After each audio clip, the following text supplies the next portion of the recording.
Hey there.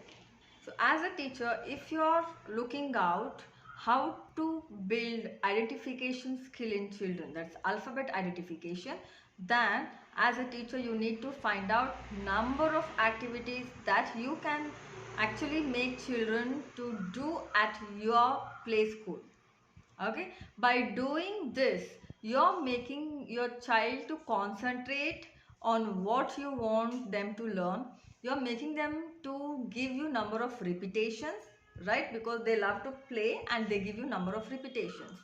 So in this way, by providing number of activities for children on one main goal. Now the main goal is to make children identify the alphabets.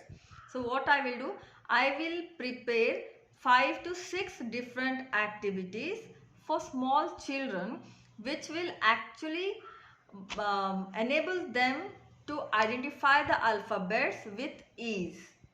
Okay, now why do I say 5 to 6 activities? Because the children differ from each other, right? The learning styles of children differ in um, so we have to work in different ways. So your 5 to 6 different activities will help all kind of children to understand or to put themselves, engage themselves and learn the identification of alphabets.